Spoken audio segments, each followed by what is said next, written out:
Montana Territory, 1876. The light of dawn broke over the Bitterroot Valley, painting the rugged peaks gold and casting long shadows over Isaac Emerson's cattle ranch.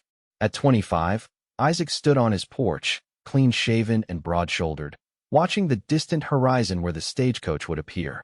His ranch hands called him the most eligible bachelor in the territory, but Isaac knew better. The ranch demanded everything, every drop of sweat, every waking hour. He had built something substantial here, something that would outlast him, but the harsh truth of the frontier had burned itself into his heart. A man could have the land or he could have love, but never both. The West took what it wanted, and it had already taken enough from him. He adjusted his new shirt, feeling foolish for the effort. The mail-order bride would arrive today. It wasn't romance he sought, but practicality. A ranch needed a woman's touch, children to inherit it someday. Love was a luxury the frontier didn't afford men like him. "Stagecoach coming, boss," his foreman called from the barn. Isaac nodded, squinting at the dust cloud rising in the distance. His stomach knotted with apprehension. What kind of woman agreed to marry a stranger in a territory where life expectancy was measured in winters survived? Probably desperate, possibly plain. It didn't matter. He needed a partner, not a sweetheart. Sentiment was for city folk who'd never faced a blizzard with dwindling supplies or buried friends after an Indian raid. The coach rumbled to a stop in front of the ranch house, and Isaac straightened his shoulders. Time to meet his future wife, a woman whose face he'd never seen, whose voice he'd never heard. The practical arrangement of a practical man. The door swung open, and Isaac's carefully constructed world tilted sideways. She stepped down gracefully, a vision in sapphire blue silk that hugged curves too generous for frontier life. Her honey blonde hair was styled in elaborate curls beneath a feathered hat that had never seen a dust storm. 23 at most, with wide green eyes and full lips painted a scandalous shade of red. This was no farmer's daughter from back east.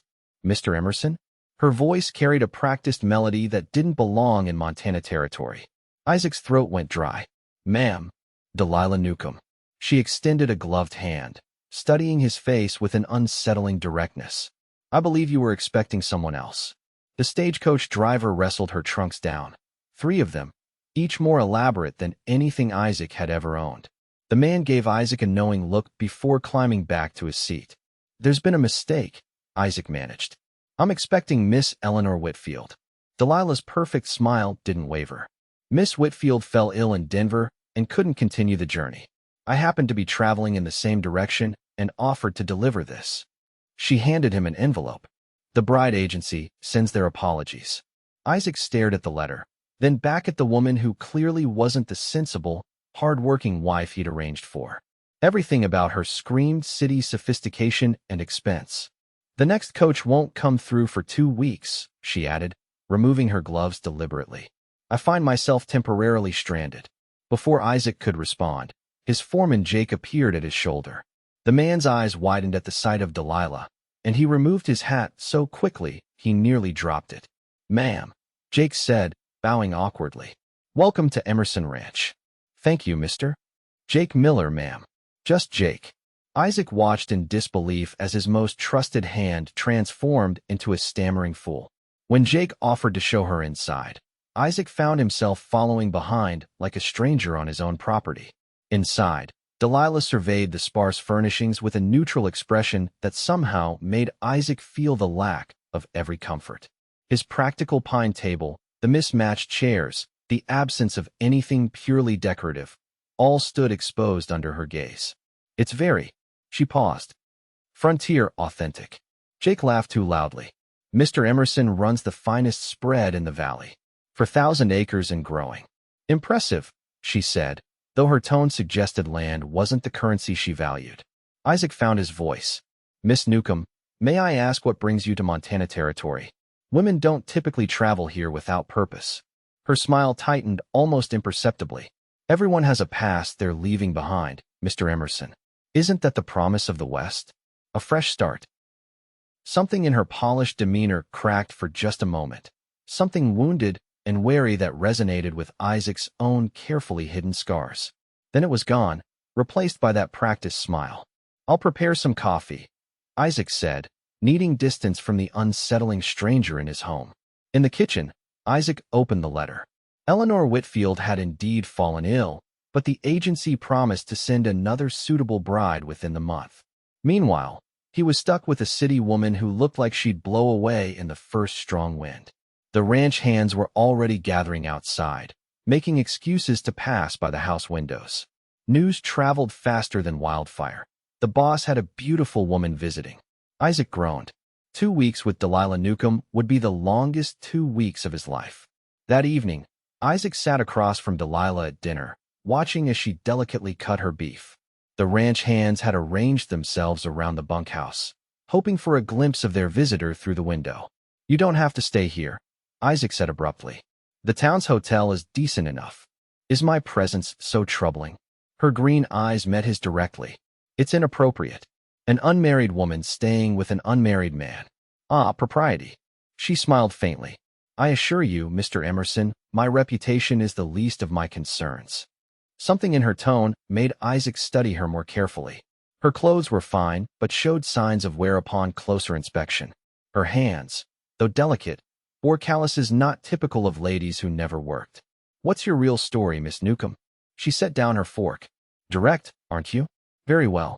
I'm traveling to Helena to meet a business associate. I have investments requiring attention." "What kind of investments?" "The profitable kind." Her smile didn't reach her eyes. "We all have our secrets, Mr. Emerson. I won't pry into yours if you extend the same courtesy." Later that night, Isaac couldn't sleep. The woman down the hall was a mystery that didn't belong in his carefully ordered life. He stepped outside, letting the cool night air clear his thoughts. The moon illuminated the valley, his valley, stretching toward mountains that guarded his kingdom of grass and cattle. This was what mattered, not green eyes and honey blonde hair. A noise behind him made him turn. Delilah stood in the doorway, wrapped in a shawl against the night chill. "Trouble sleeping?" she asked. "Always." He wasn't sure why he admitted it. She joined him, keeping a proper distance. "It's beautiful here. Wilder than I imagined. Too wild for most. Perhaps not wild enough for others." Something haunted crossed her face. "We're all running from something or towards something, Mr. Emerson. Which are you doing?" Her laugh was surprisingly genuine. "Both, I suspect. Same as you." Before he could respond, a flicker of movement caught his eye. Riders approaching, 3 of them, moving fast for a midnight call. Isaac's hand moved to his gun. "Get inside." "What is it?" "Trouble. Go inside and lock the door." To his surprise, she didn't question him.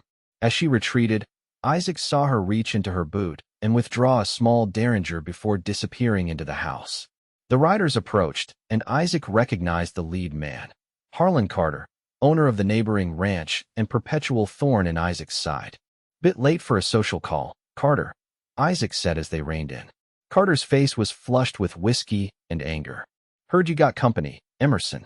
"Special company." Isaac's jaw tightened. "My business isn't yours. It is when that business is Delilah Newcombe." Carter spat. "The famous Delilah of Denver. Every man west of the Mississippi knows her reputation." Ice formed in Isaac's stomach. "You're drunk, Carter. Ride home before you say something you'll regret." Carter laughed. "You don't know, do you? Your fancy lady guest is the most expensive whore in Colorado territory. Owned the finest brothel in Denver before some scandal forced her out." The other men snickered, their eyes darting to the house windows. "You've made your accusation. Now leave." Isaac's hand never left his gun. "Just thought you should know what kind of woman you're housing," Carter said. "Though maybe you already knew. Maybe that's why the mail-order bride never showed."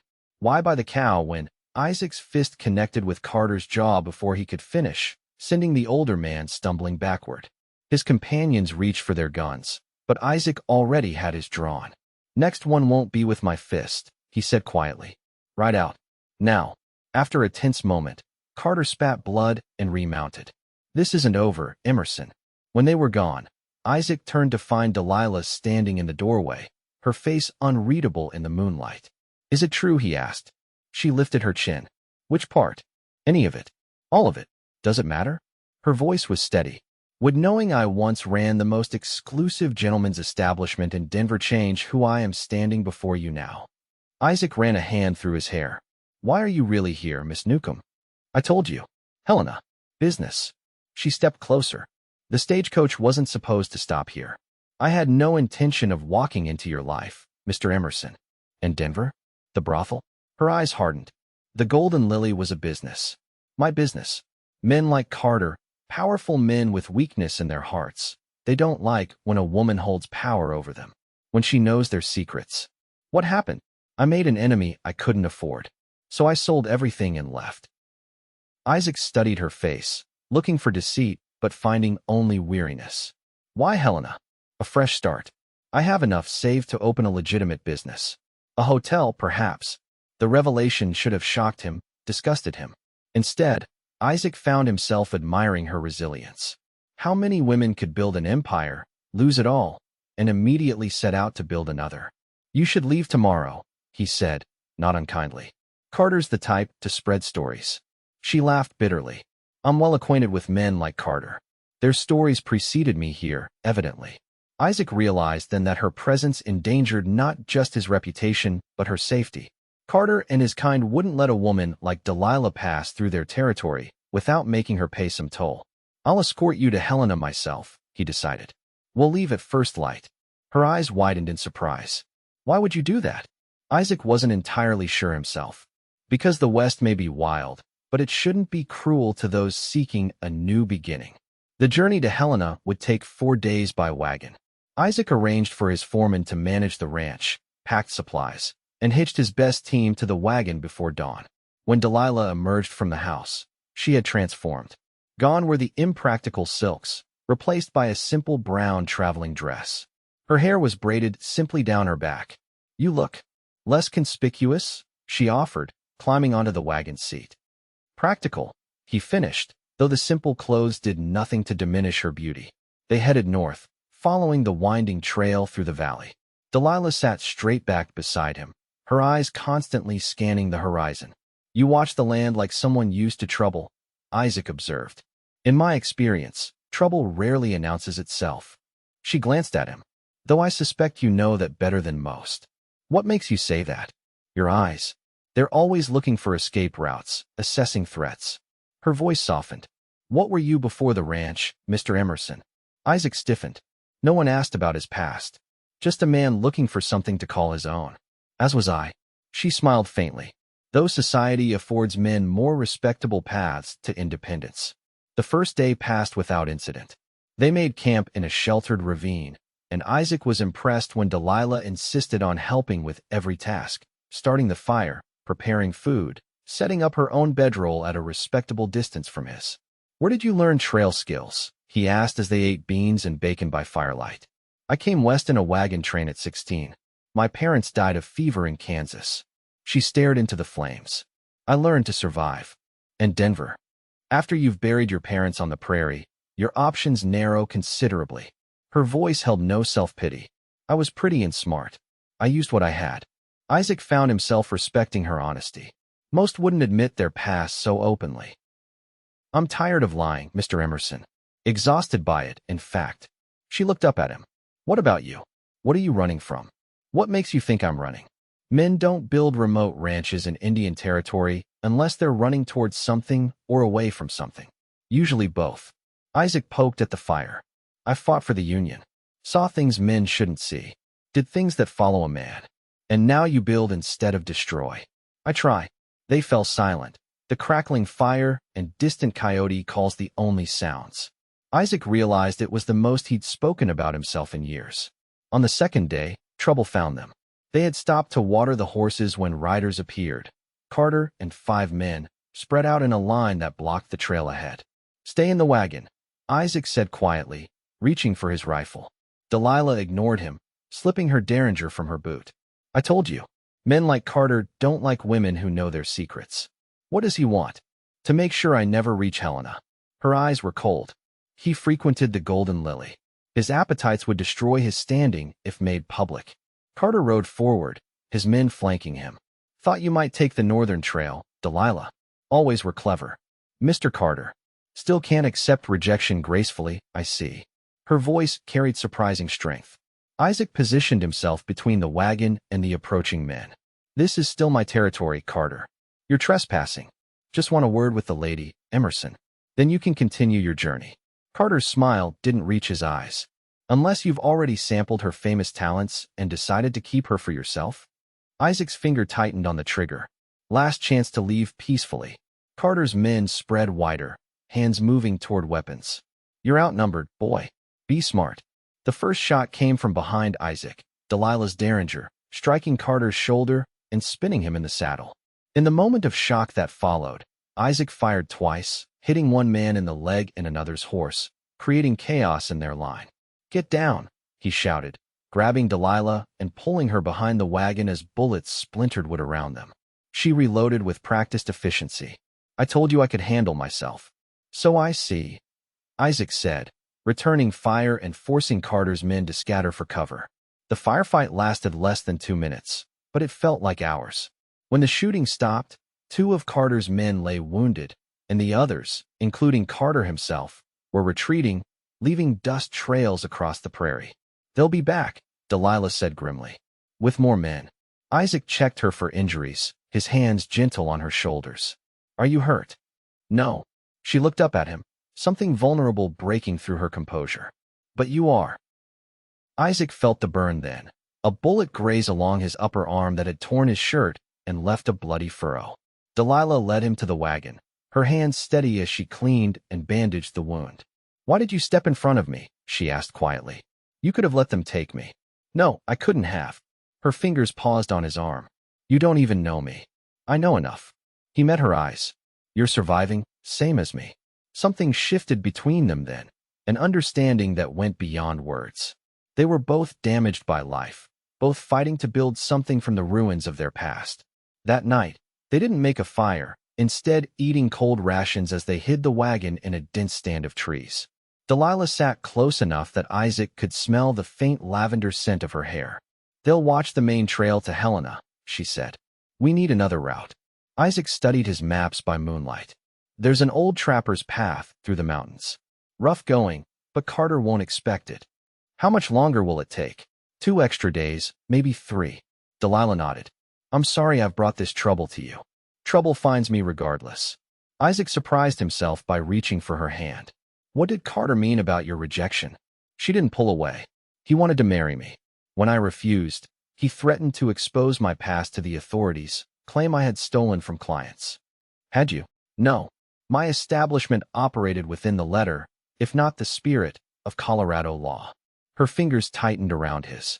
But a woman in my position has few legal protections. So I sold everything and left before he could destroy what I'd built. Isaac found himself admiring her more with each revelation. She had faced a world determined to break her and instead had carved out her own path, however unconventional. In Helena, he asked, what will you do? Open a hotel. A legitimate one, she added with a small smile.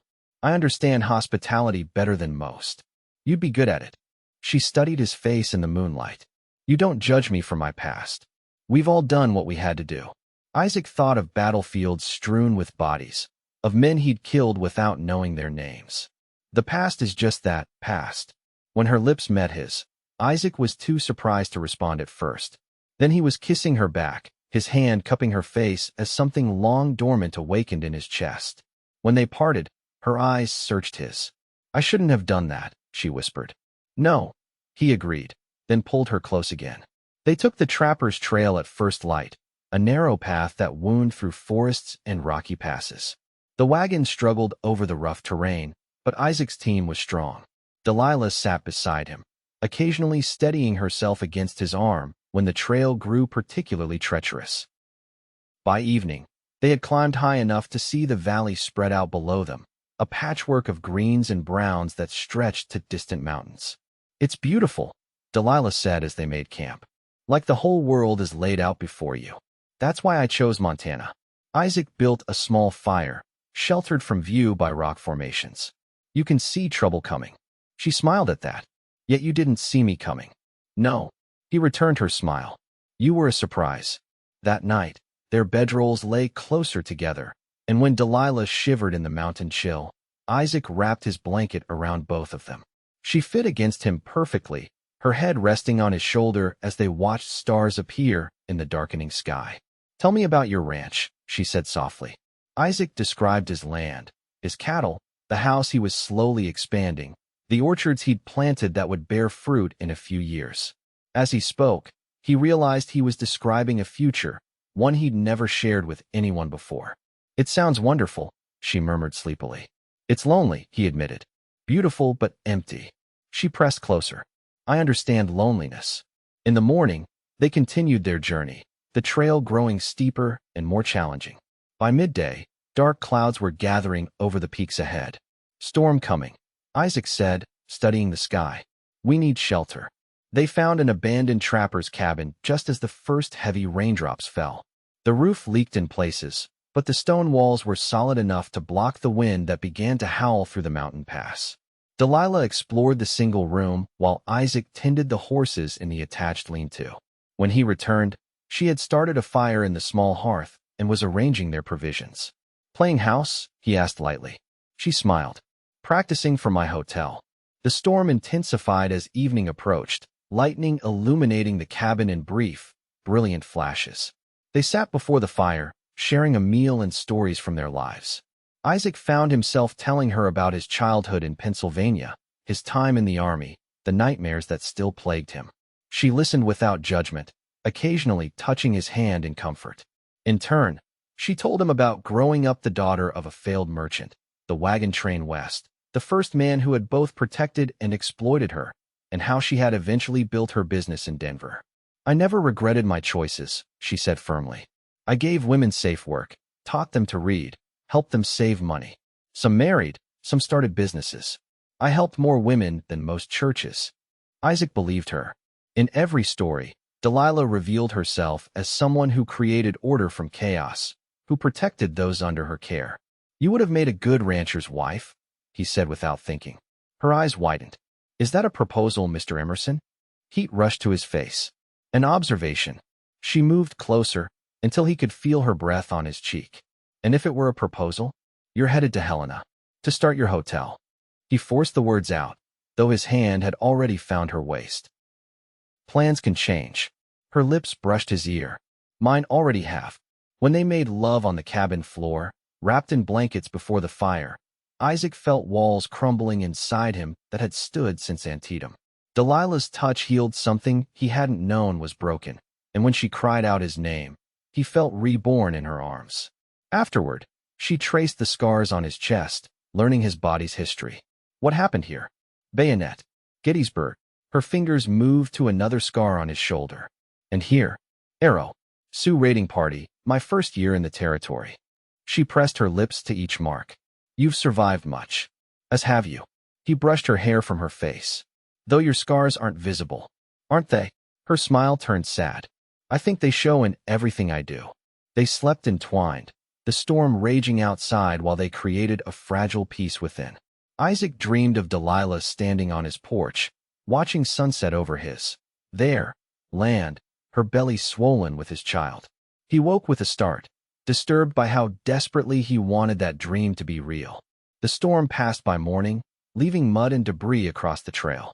They made slow progress that day, often having to clear fallen branches or find routes around washouts. Delilah worked alongside him without complaint, her strength and determination impressing Isaac anew. By evening, they had reached the highest point of their journey. From there, Helena lay just 2 days' travel along a descending trail. Isaac felt a growing dread at their approaching destination. He had no claim on Delilah, no right to ask her to abandon her plans for him. They made camp in a meadow bright with wildflowers, the air sweet with their scent. As the sun set, painting the mountains gold and crimson, Isaac found himself unable to look away from Delilah as she arranged their bedding. "What will you do when we reach Helena?" he asked. She paused. "What I planned. Find a building to purchase. Start my hotel. And us." Her eyes met his.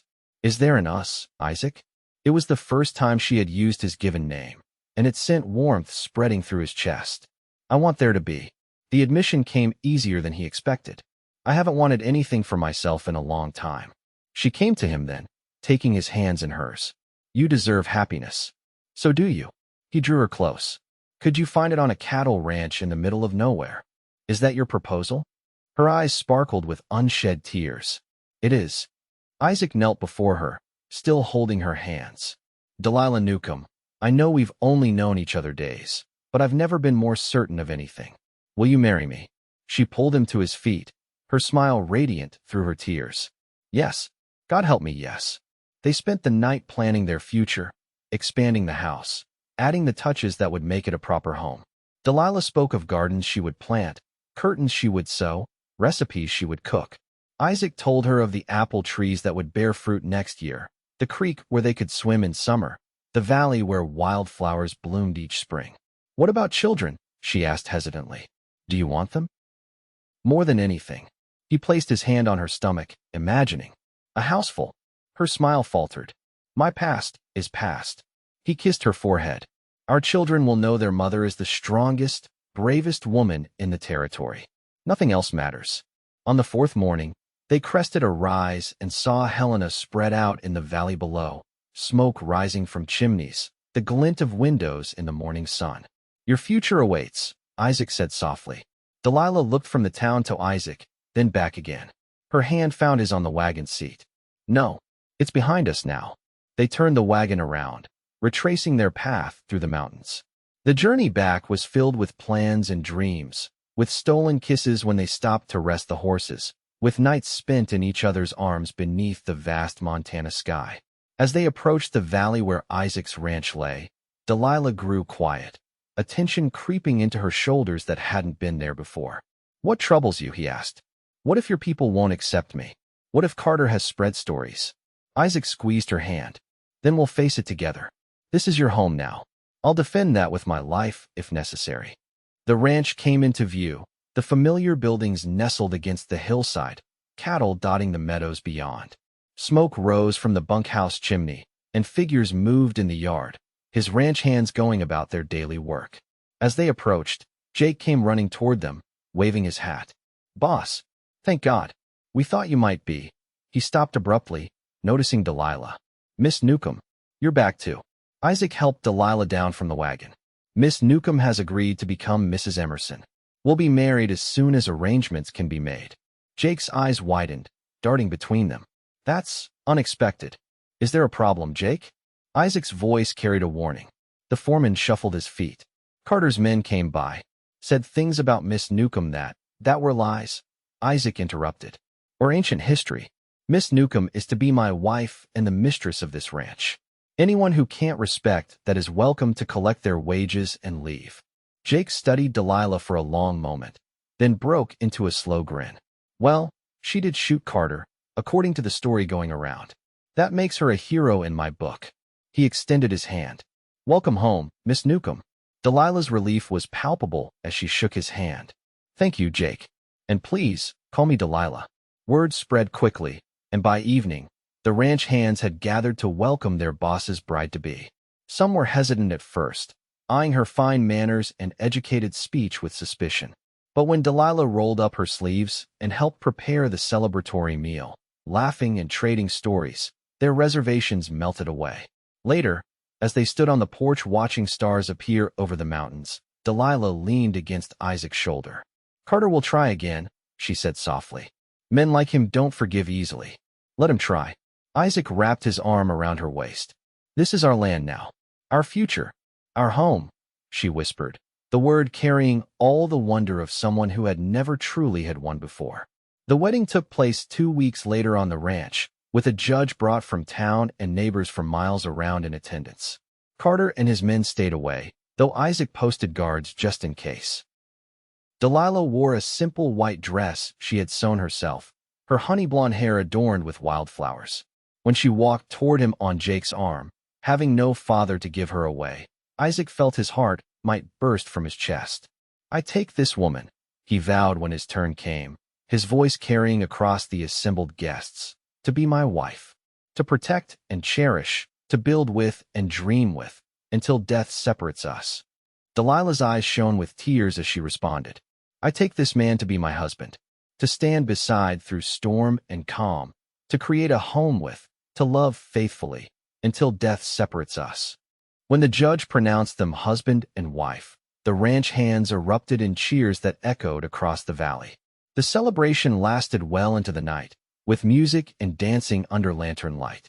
As the last guests departed, Isaac led his bride to their home, not just his house anymore, but theirs.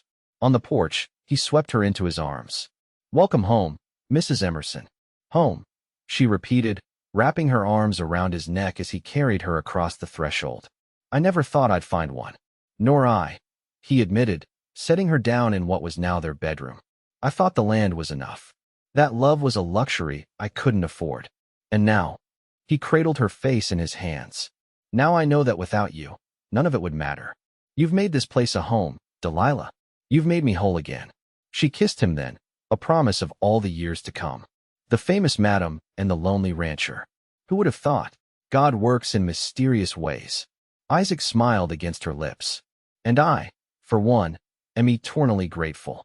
5 years later, Isaac stood on that same porch, watching Delilah in the garden with their 2 children, 3-year-old Thomas and 1-year-old Sarah. The ranch had prospered, expanding to twice its original size. The house now boasted additional rooms, curtains in the windows, and flowers on the tables. Carter had made one attempt to cause trouble, sending men to rustle cattle and threaten their home. The attempt had failed spectacularly when Delilah herself had led several ranch hands to recover the stolen livestock, her reputation as a crack shot now legendary in the valley. After that, Carter had left them in peace, eventually selling his land and moving back east. His departure had opened new grazing territories that Isaac had promptly purchased. "Papa, look," Thomas called, holding up a fistful of wildflowers for his inspection. Isaac joined his family in the garden, lifting his son into his arms. "Those are beautiful. For your mama?" The boy nodded solemnly, reaching out to present the bouquet to Delilah, who accepted them with elaborate thanks that made Thomas beam with pride. "He has your eye for beauty," she told Isaac, balancing Sarah on her hip. The little girl had her mother's honey-blonde curls and her father's determined expression. "And your charm," Isaac replied, leaning down to kiss his wife. "He'll be breaking hearts before we know it." Delilah laughed. "Heaven help us if he inherits both our stubborn streaks." As the sun began to set, painting the mountains gold just as it had that first evening when Isaac waited for a mail-order bride who never arrived, he thanked God for sending him Delilah instead. The woman no one expected had become everything he needed: partner, lover, mother to his children, heart of his home. The frontier had taught Isaac that a man could have land or love, but never both. Delilah had proven that lesson wrong. Together, they had built something neither could have created alone, a legacy of love that would outlast them both. As they gathered their children and walked toward the house, the windows glowing with welcoming light, Isaac knew with absolute certainty that he had found something rarer and more precious than all the land in Montana Territory. He had found his way home.